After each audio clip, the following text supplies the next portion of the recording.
Jesse Waters is now kind of one of the biggest voices, I guess, on Fox News. He's replaced Tucker Carlson with a big time slot, potentially a big audience. And so we just want to let you know a little bit of what he's probably going to use that time for. Now, one of the things that Jesse Waters has been on an absolute tear about over the past year or so is attacking homeless people, attacking the unhoused community, almost literally. And Media Matters has done an amazing job of collecting some examples of that. What I had not realized was how far back this actually goes. This is not, in fact, a new thing for him. Take a look at this montage. Homelessness isn't about lack of affordable housing. It's about drug addicts that want to wander around and live in tents on the sidewalk. You can't celebrate people with purple hair, with nose rings, 4 kids with 4 different men who are dressed like trash. You have to call them what they are. These are people that have failed in life and they're on their deathbed. Look at all the money Democrats throw at the homeless. Denver gives $2 million to homeless, as long as they're women or transgender. San Francisco passed a similar plan, $1,200 a month to homeless, but again, they have to be transgender. Homeless people rule the streets in LA. They set up nice little tent cities right there on the sidewalks. They sling dookie at you if you disturb them.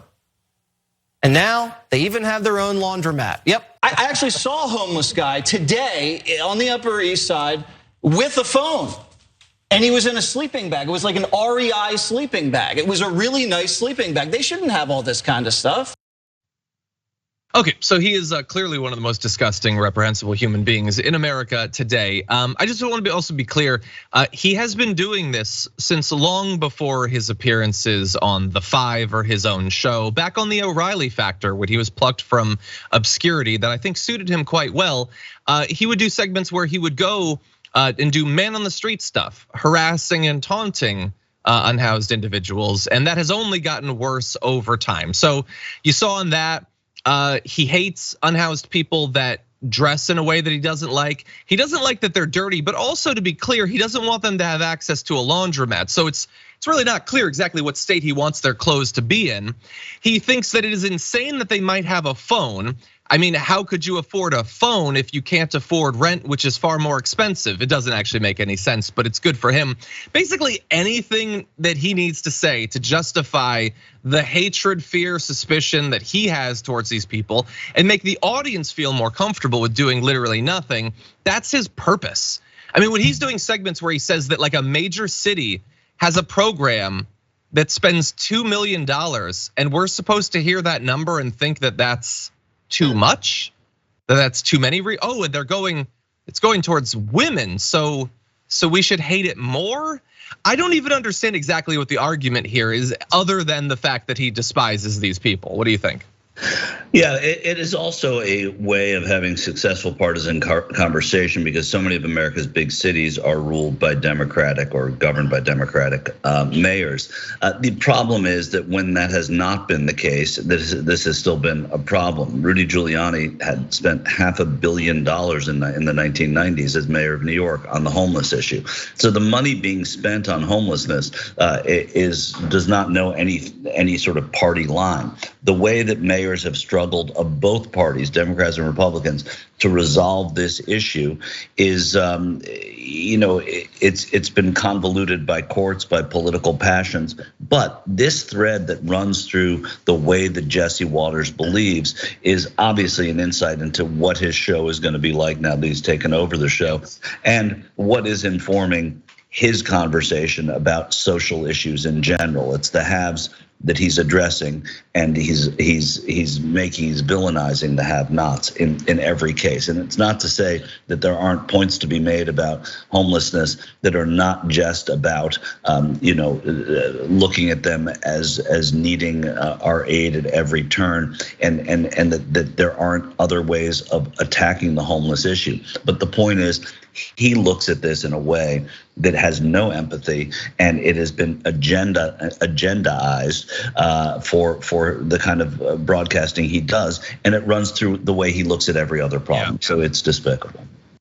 Yeah, I mean, he's basically a semi-sentient boat shoe. Like, he doesn't know people in these sorts of situations, and he has no intellectual curiosity or empathy that would lead him to learn about these people. They're a punchline. Nor John. Yeah, John, just to interrupt briefly, you're looking at some mayors now, from Eric Adams in New York, who was imperfect in many ways, obviously, but pilot programs that are going on in cities around the country, Democratic and Republican-run cities, that are finding success by mandating people get treatment for an extended period of time, not just for the 3 days that it used to be, but in some cases for hundreds of days, and they're finding success with it. Jesse Waters would have you just walk all over those people and villainize them from the get-go.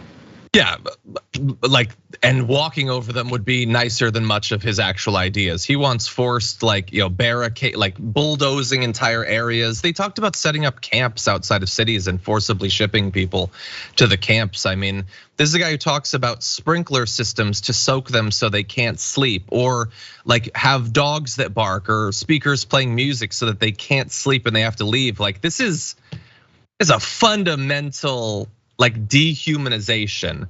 And look, this is one of the most direct, I think, examples of what the point of a Fox News is. It is to take a community that might, for whatever reason, be capable of empathy, maybe because they're religious, or just they feel some sort of human compassion, and you tell them why they shouldn't, so that the government doesn't have to spend any money pursuing any policies. And thus they don't have to raise taxes to raise the money to spend on the policies. And the audience they're trying to cultivate is, or always was, based on conservative Christianity and evangelical Christianity. And these are some of the least, whether they're right or wrong or good or bad or anything, they're certainly at their core some of the least Christian positions to have on something like homelessness. For more political news breakdowns, interviews, stories of activism, and me trying my hardest to care about the occasional big celebrity news story, subscribe to our YouTube channel at youtube.com/The Damage Report. And you can ring the bell wherever it is so you don't miss anything.